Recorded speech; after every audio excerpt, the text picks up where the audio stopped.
Hi, I'm Steve Boland. I'm here at the Mark Roberts Motion Control stand here at NAB 2017.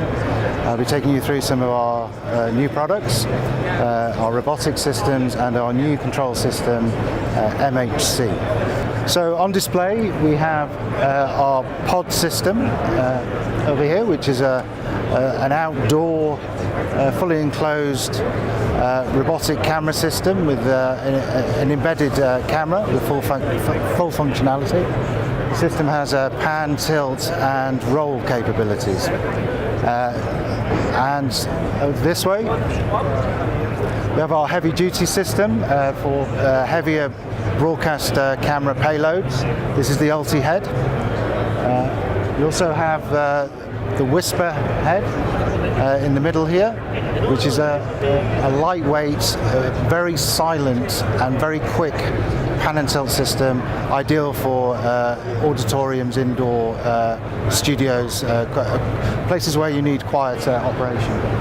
Further along we've got our AFC 100, which is our flagship pan and tilt systems for the broadcast market. And on the far side we have a multi-axis studio robot, Studio Bot Lite.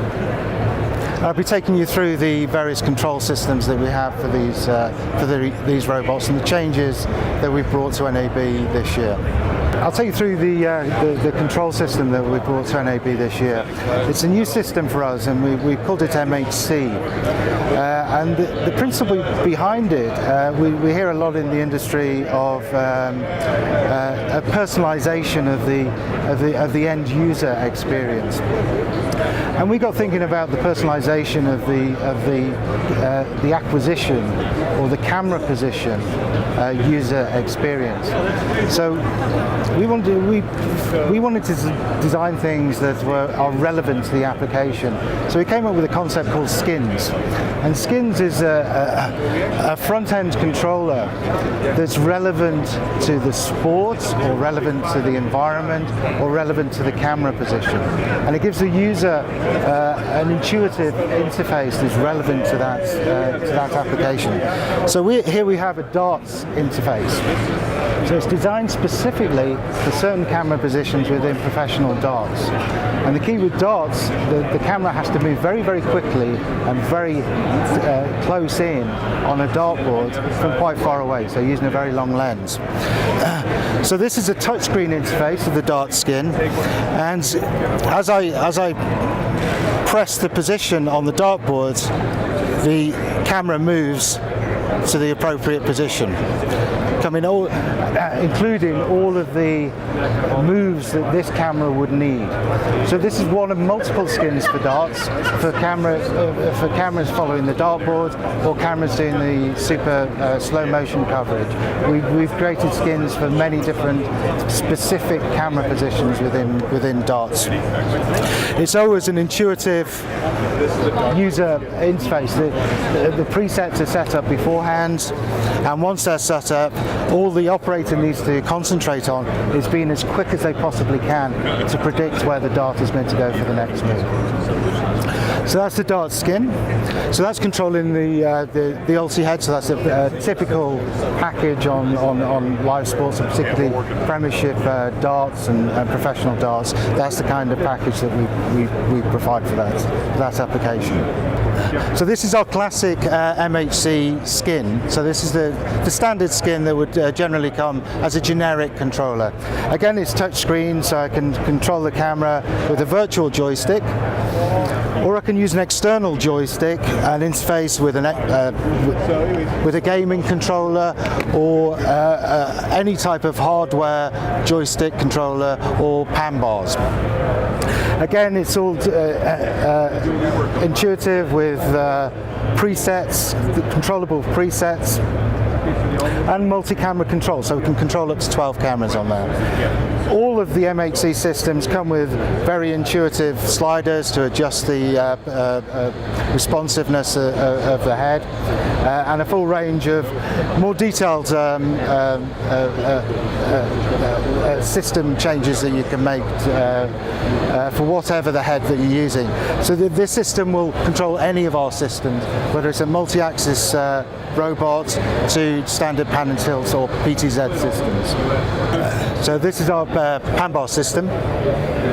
Again, all of these systems are IP based, so the idea is that they're remote controllable and extremely remote controllable, so you can be in a different city, a different country. The distance between the head and the camera and the controller is unlimited. And what we're showing here embedded in the MHC screen is an IP video feed, so we can be operating without a main video feed. We can be self-sufficient, encoding within the camera an IP stream that's embedded straight in our control software. So we can control how much latency, how responsive that image is, depending on how distant we are from the subject. This is a skin we've designed for tennis. So it replicates the typical courts coverage with all the typical presets that an operator would need to get around a tennis court, with the option of controlling multiple courts at the same time, so to be able to switch and then control cameras on different courts. But then the operator also has some generic presets, so if I want to move over to the pool table, for instance, I can move over to the pool table, take control of the pan bars and start to control. So maybe my tennis court is next door, so then I'll move back to my tennis and then start controlling my tennis court.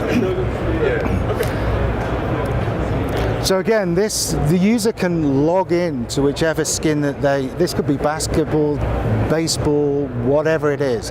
But the key thing is the environment the user is working in is a personalized environment. It's the environment that's right for them. That takes away some of the complexity in generic controllers, where you have to remember which button is associated with where you're going. So it's just a visual guide, a very quick visual representation of the user's environment, which we think is important, both on the end user, the consumer's end, but also on the acquisition end. So this is our Studio Bot Lite. It is a very lightweight system, actually. It's for the size of it, a user or an operator can actually carry it under their arm. It's under 20 kilos in weight.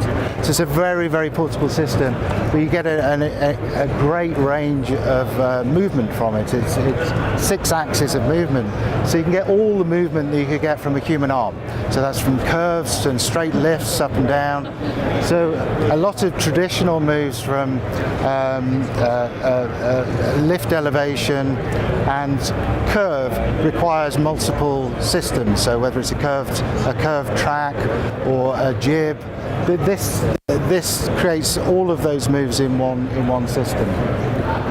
It can be moves can be programmed in advance, and that's a very easy way of doing it by actually moving the robot manually into a position, storing that position, moving to a new position, storing that position, and then creating a move between all of those keyframes that have been saved.